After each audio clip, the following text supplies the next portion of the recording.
Welcome to Shop Talk, where you get my honest opinion on current events, life, and sports. Let's get into it.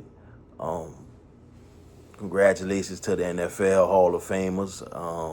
They were inducted, I think it was Saturday, before I think it was in Canton, Ohio. Drew Brees, Roger Craig, Adam Vinatieri, Luke Kuechly, and Larry Fitzgerald. Um, all those guys had illustrious careers. Drew Brees, the greatest Saint to me ever. I'm biased. I'm a Saints fan. So I think seeing Drew going to the Hall of Fame, which we all knew he was going to be first ballot, Super Bowl champion.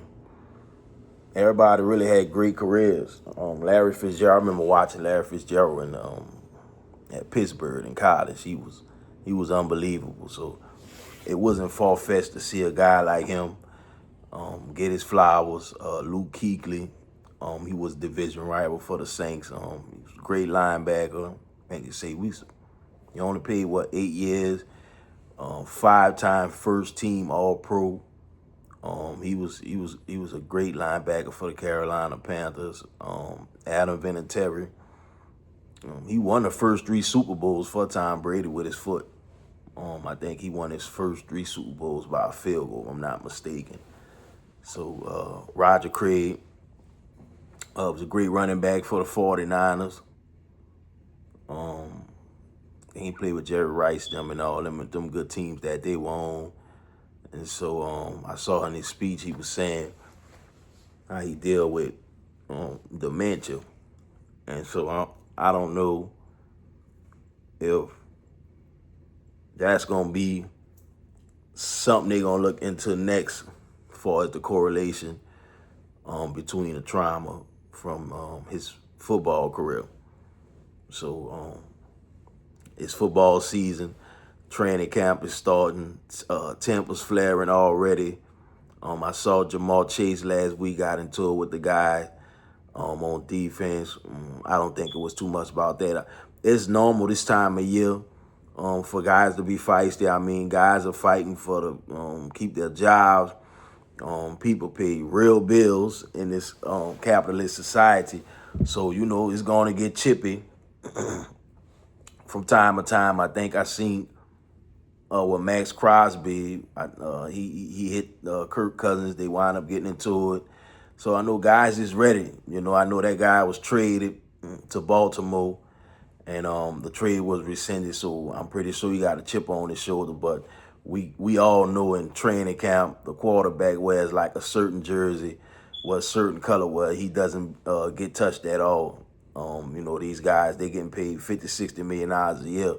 So I'm pretty sure from the top down, they like, look, whatever we got to do not let the quarterback get hurt. We've seen crazy injuries in the preseason. I don't know what the Cleveland Browns are really doing with Shador.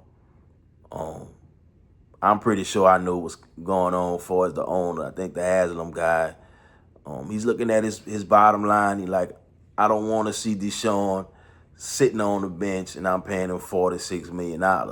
So I'm pretty sure they had a plan for as towards the media to kind of spin it, the narrative, I should say, that we're going to let him get the views and clicks for us, Shador.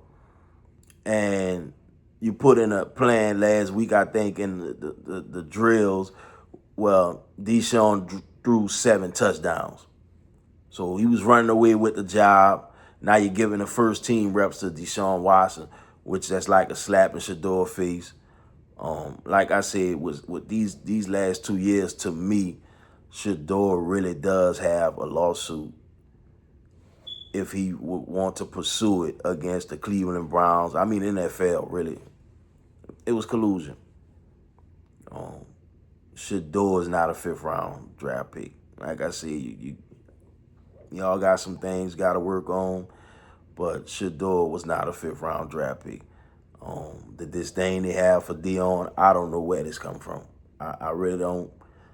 Anybody that knew Dion when he played, yes, he talked a lot. He was flamboyant, but he walked it and he talked. He talked it and he walked it. So I don't know where the hate for Deion come from these last few years. Maybe it's always been something, but it's kind of odd that his son was thriving in college. And so y'all got together and colluded once again against the black man. Um, it's really sad that Shador has to go through what he's going through. I mean, he led the league in jersey sales last year. He's just an all-around great guy. He's well-mannered. He's actually real savvy for as with the public. You know, some guys struggle with that, and they normally have publicists. But he's doing well with the media and everything. You know, he just kind of just staying the course. You know, that's one of the hardest things to do is stay the course when things not going the way you think they should. I know personally. So he has a lot going on. Hopefully he's the starter day one. But like I said, I know these guys paying these guys a lot of money. So they want to, I guess, say, let's see him, what he can do. And if he starts out bad, I guess they start out 0-4 or 1-4 or something like that. You never know. Maybe they'll say, okay, let's just go. Now that's another season that you lost. I know they saying the coach don't look like he's trustworthy because you told Shador one thing and now y'all doing another, which I don't think is the coach. I think that's coming down from ownership. So the ownership pays the coach. I'm pretty sure the coach probably saying, when he done interview, I want to be hands-on. I remember when Sean Payton first came to the Saints, he asked them to be hands-on. Like, I want to build my own team. I want to be the general manager. I want to be the last say-so. So maybe he didn't negotiate that with his contract with the Browns. Maybe the owners must have said, oh, no, we're going to have some input on some of the things you want to do as far as the game. You'll do the play call and everything else, but for as business-wise, we still going to have our hand on the needle. So I can understand it. And sometimes you got to put yourself in the owner's shoe. But in this situation here, there's a thing called dead money, man. You got to, I mean, the guy is struggling. He's nowhere near the play he was with the Houston Texans. You done seen enough. You got rid of one of your best players in Myles Garrett. It's a dysfunctional organization, y'all. And I hated that Shador had to go to this team because it seemed like it was a setup. If it weren't for Andrew Berry making a decision, Shador still wouldn't. Ain't no telling where he would have been at. And so the pivot from that, the scandal with Kawhi Leonard, to me, what he's pulled off, if he wasn't who he was, he should be looking at a ban. I mean, with everything that's gonna come out, far as him, not just him, it was the Los Angeles Clippers circumvented the salary cap. I'm pretty sure that goes on a lot. It's just the Clippers happen to get caught. I saw where people still saying Brunson took $113 million. I don't believe that happened. I believe something happened along the way. I don't believe people take pay cuts because when you think about it, pay cuts should be outlawed. I mean, people working hard for their money. Them guys, they work hard. They've been playing sports since they were young. I think pay cuts should be outlawed because everyone is being exploited. So if you come to a guy talking about taking a pay cut, like, you know you could get in trouble. And I think that should be a crime because you owners are getting so much money off these players. You have the audacity to ask somebody to take a pay cut. You're not taking a pay cut. I'm putting people in the seats. I'm selling. I'm set my jersey selling and everything else. And you ask a guy who've made the strides with their career, as a two-time champion and everything. Why would you ask somebody to take a pay cut? So what the owners do, because they always into some kind of corruption, you set up something where you could circumvent the salary cap, where it won't show on the books. I mean, greed doesn't take a day off. So I don't know. I'm pretty sure Adam Silver wants this to go away. I don't know how, because right now everyone is looking at y'all. We know he probably not gonna do the ban, but I probably see 50 games.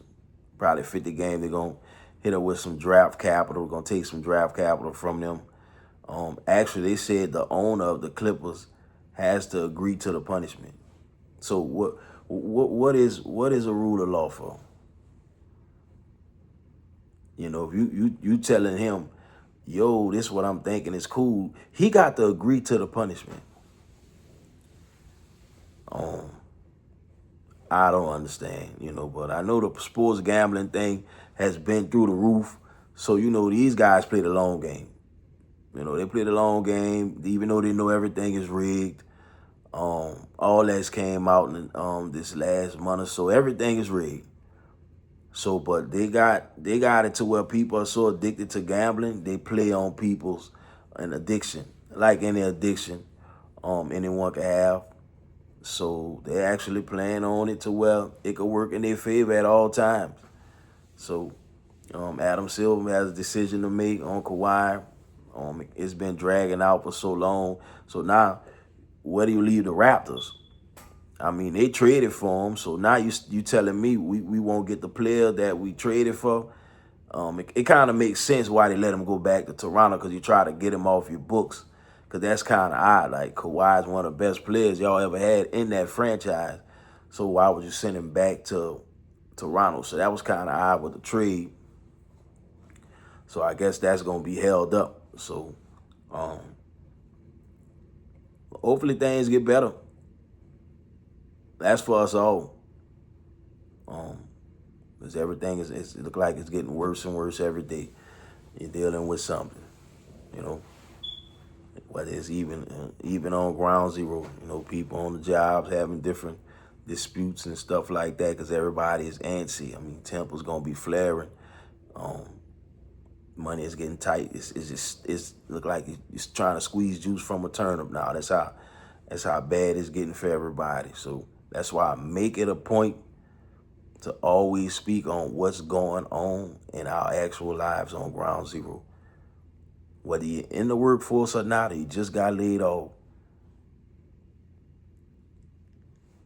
it's a spiritual warfare right now. The war's not in Iran. The war is spiritual. That's why we have to make an emphasis. We have to make it imperative to make sure our mental is right. Right now, everyone's on the edge. People are taking time bombs. So we have to make sure we're working on our mental. It's a lot. You can go on and on about it, but it's a lot. So going forward, as I say every week, compassion for one another.